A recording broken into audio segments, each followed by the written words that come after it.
Good morning, friends. It is Shu Allegra here, founder of Grace and Hope Consulting.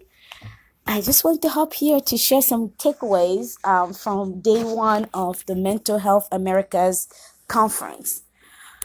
Oh, goodness, I am so tired, but having so much fun and learning so much and connecting with others.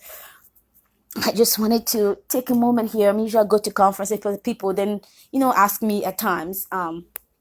What I learned there, how was it, and I thought this would be a good way to just summarize each day, and it also becomes like a little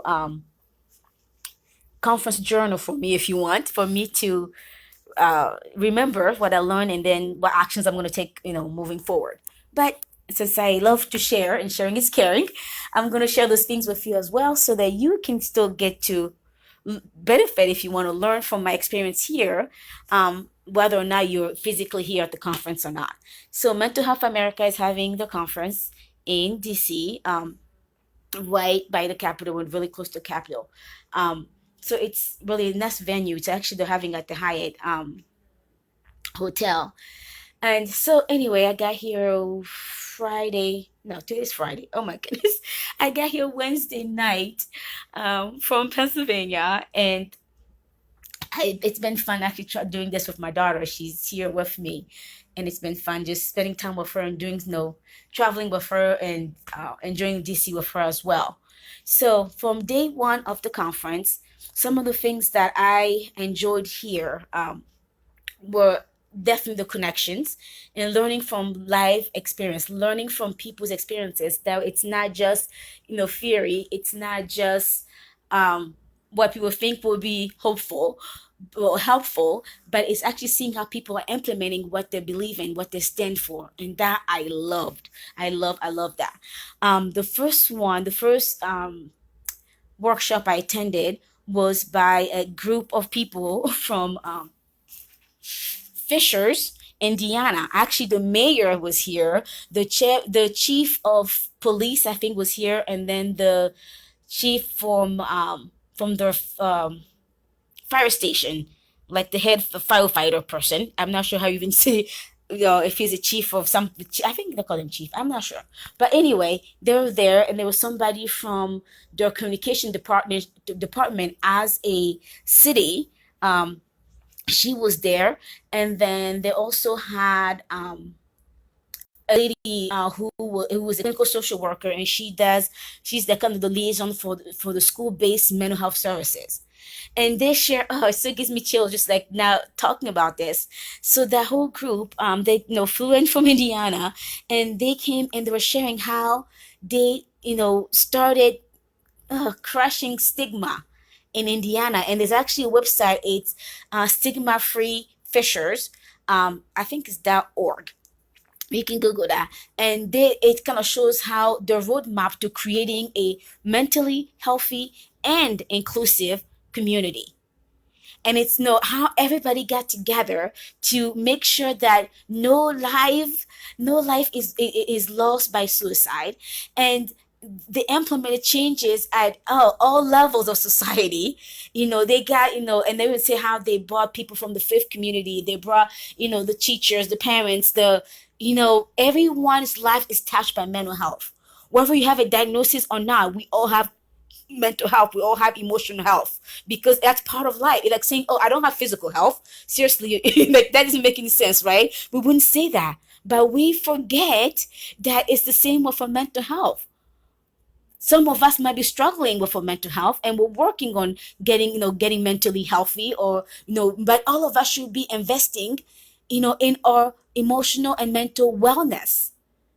When you take a break, when you enjoy your weekend, when you choose to walk away from drama, you are taking care of emotional wellness. You are pursuing your emotional wellness. You're doing those things that you need to do in order to stay well mentally and emotionally. So honestly, I'm tired of people saying I don't have mental health. That phrase should just be banished because it does not make any sense. All of us are working to maintain or achieve emotional and mental wellness. We do it differently, and some of us have more challenges to overcome in that department, but all of us are impacted. Okay, so anyway, that was the one thing I liked. I really, really, really enjoyed just seeing how that whole community, and it's still about the mayor, and it wasn't the mayor does not have a mental health background. He does not work in the field, and he, from what I know, is not directly impacted by mental illness or someone who knows his family has a mental illness. That was not even the reason why he jumped onto on doing this. He jumped on doing this, on changing the culture of the entire city, because he was tired of seeing people dying from suicide, and he decided to do something. And the sad thing, it was nobody was talking about it in the community until there was a death. When, if we all start talking about mental health, if we all start talking about emotional wellness before we get to crisis, we will be saving lives that way. So they create a community where people can talk about it, where students can receive mental health services right after school, where there's continuity of care from the person who calls 911 when they need help to when they get to the hospital to the aftercare, the services that they get. There's continuity of care.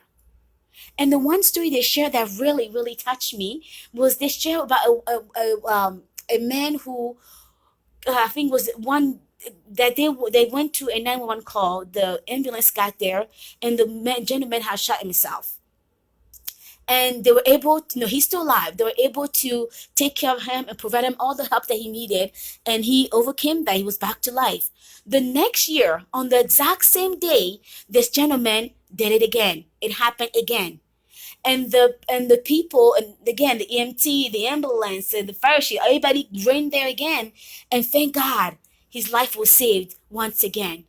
And it was in starting to work with them, and building this relationship that we all need, and talking with them, that they find out that that day is the anniversary of his wife's death. So that day is a traumatic day for him, where it reminds him that his wife is no longer there. And when he was overwhelmed with all those feelings of grief and sadness, the first thing that came to mind was just ending that pain. So now that the chief of police knows this, now that the EMT know this, guess what they're going to do differently this year? They're going to make sure that before that date gets there, that whole week even, that they're going to start connecting with him and making sure that he has the support that he needs, both physically, emotionally, mentally, so that he does not get to the point where suicide even crosses his mind. That, my friend, is providing person-centered support. That, my friend, is supporting people in a way that makes sense. And it took what? Building relationship with people. All right, I didn't mean to get on here and for so long, but that story just touched me. I'm like, yes. And there was even another one just on that same session, where they had a young lady who was known for having what we called called behavior issues. And she actually, and when they called the police because they couldn't calm her down, here one of the police officers one time knew that if you start talking about her pet lizard, that calms her down. So guess what? That was in the database. So this time when the police was called, and because they couldn't calm this young lady down, and she was heading the streets, and they wanted to make sure that she was safe, the police officer, like, nothing will help her de-escalate until, guess what? They start talking about her pet lizard. Yes, a lizard saved this young lady's life. But it's not just a lizard. It's how this whole community start implementing those person-centered support. Because in that moment, it was, yes, about saving her, but we had to find something that was important enough to her in order to draw her back in and remind her why she wanted to live, remind her why it was important to go back home. Yes. Yes. So anyway, all of that is just to remind all of us that we shouldn't just be so quick to just giving diagnosis, so quick to just prescribing medication, so quick to just dismissing people, like, we send you to the hospital, you're in, you get out, go live your life. No, we need to support people. uh, Support people in a way that makes sense to them, making sure that things that are important to them, value to them, are incorporated. Supporting people within the sphere of relationship, or building relationship with people, because at the end we're working with people, not just diagnosis, not just problems. And when we build this relationship, then on the support that we provide is more effective. Very effective, my friends. So anyway, so that was cool. And then oh my goodness, and I met so many people. I guess one person that the person that came the farthest that I met so far came from New Mexico, and she was telling me how she the county where she works at, it's so rural that they're just now getting the internet in that county. Get this, we're in 2019. I'm here using the internet to record this, this audio, this audio thing. And here it's still in New Mexico. There is a county where they're just now putting internet there just right now.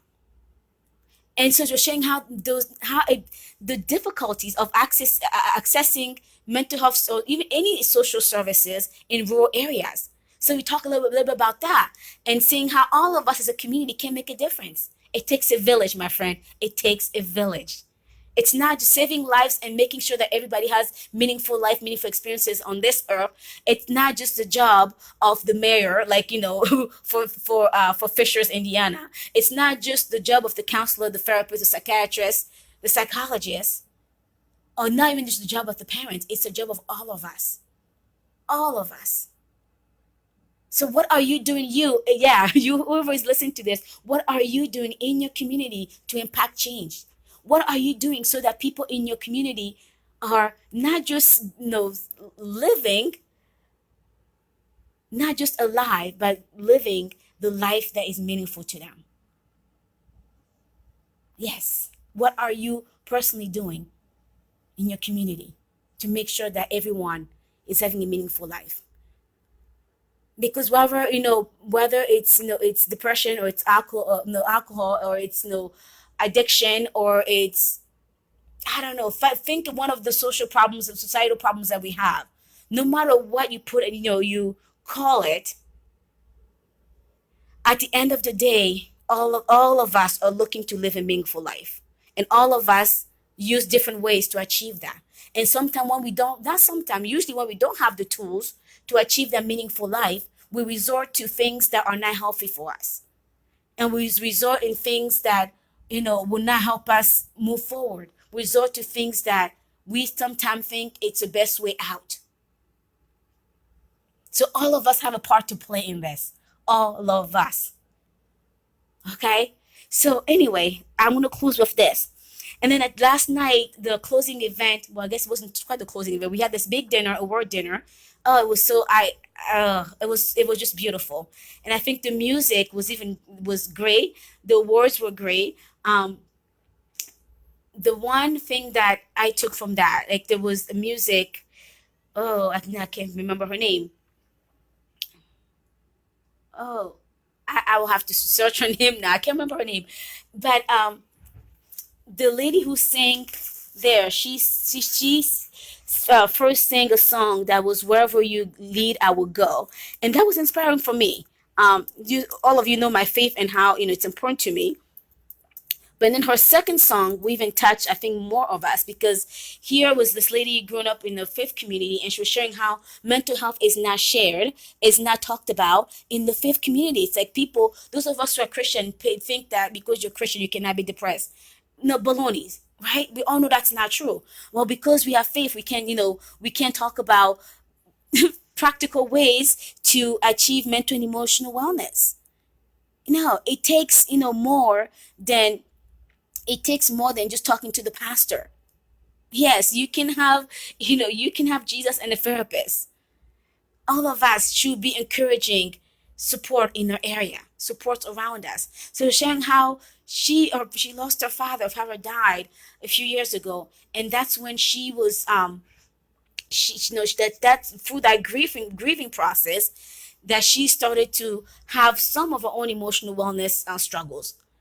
And it was sad that we can people die silently in our churches. Yeah, they go to church every Sunday, but people are dead inside. Not because they don't believe in Jesus, no, but because they are suffocating with pain that nobody gives us permission to talk about. So let's talk about it.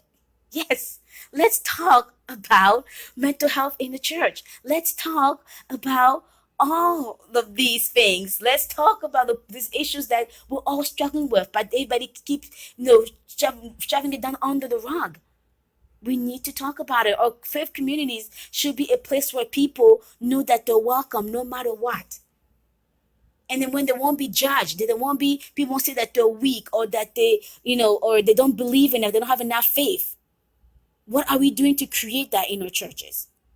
Right? So that, now I'm gonna pull up her name because it's bugging me that I don't know her name, that I can't remember her name. So gave me, I know her last name was Watskin, I believe. But let me pull out her name. Sorry, my computer's a little slow this morning. More slow than I expected. It's still going in circles and circles. Oh, so while her name is popping up here, hopefully soon, the other person that really touched me last night at the dinner was Greg, I think, Dichari. I'm not probably not saying his name right, but he was sharing.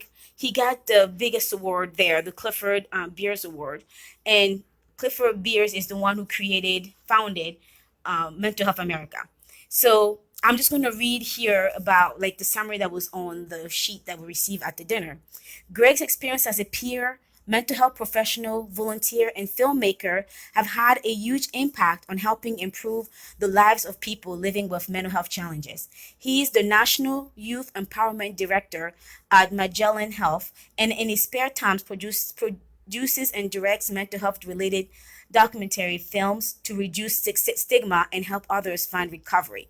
In 2008, Greg developed the My Life Magellan Youth Leaders Inspiring Future Empowerment Program, which is one of the nation's leading programs for youth who experience mental health, substance abuse, and foster care related challenges. So this man here, he would even share how in his life he was admitted in a psychiatric hospital, I think 10 times, been to jail a few times, and then now look what he's doing nationally. He created the leading, one of the leading youth empowerment program in the country. And now it's even most international because of, the impact that it's making. And his story, I was wanting to share a story just to remind all of us that no matter where you are right now, your life is not over yet. So don't let your current circumstances become the end of you. You still have a lot to contribute. You still have a lot to do on this earth. Tomorrow is another day to start anew. Tomorrow is another day to decide that, hey, I'm going to take on this recovery. And he even shared how he woke up one day and said like he was ready to recover. It's a choice that we all have to make. Whether we're recovering from, mental illness, recovering from an addiction, recovering just even from a bad breakup, recovering from losing a job, recovering from a transition from one job to another, recovering from moving to another place. Life is challenging, period. And every single day we have to make a conscious decision to recover from those challenges that we face every single day. And then when we make that conscious decision, then we move forward. Then we start impacting change. Then, my friend, we start feeling alive. And that was his story. So I just hope that encourages you. So now that my computer is back up, the lady who shared the song, Wherever You Lead, I Will Follow. And then the second one was God Sees You, when she talked about how when nobody sees your pain, nobody wants to give you, a time of the day, God sees you. And her name was Shanta. It was Alkins, not Watkins. Alkins. So the first name is Shanta, and last name is Alkins. All right, my friends. So that is my takeaway from day one at the Mental Health America conference. And I'm going to head downstairs for day two. All right. Talk to you later. Bye.